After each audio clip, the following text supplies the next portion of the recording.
ధనవంతులుగా గొప్ప స్థాయిలో ఎదగాలంటే ఏం చేయాలో దేవుని వాక్యం ఏం చెప్తుందో ఒకసారి వినండి. వీడియో స్కిప్ చేయకుండా చూడండి.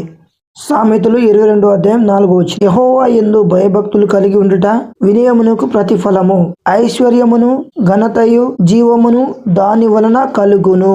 ఆమెన్. Praise Lord. మనం దేవుని యందు భయభక్తులు కలిగి ఆయన యందు భయంతో జీవిస్తూ ఆయన మాట విని లోబడితే మనకు దేవుడు 3 ఇస్తాడు. ఒకటి ఐశ్వర్యం, రెండోది ఘనత, మూడోది జీవం. అంటే యెహోవా యందు భయభక్తులు కలిగి ఉండుట ఎంతో మేలు అని చెప్తుంది కదా. ఈ మేలు ఏంటంటే ఫస్ట్ ఐశ్వర్యం అంటే ధనవంతులుగా చేస్తాడు దేవుడు. రెండోది దేవుడు ఘనత అంటే గొప్ప స్థాయిలో దేవుడు నిలబెడతాడు. మూడవది జీవము, నిత్య జీవం, పరలోక రాజ్యం దేవుడు ఇస్తాడు.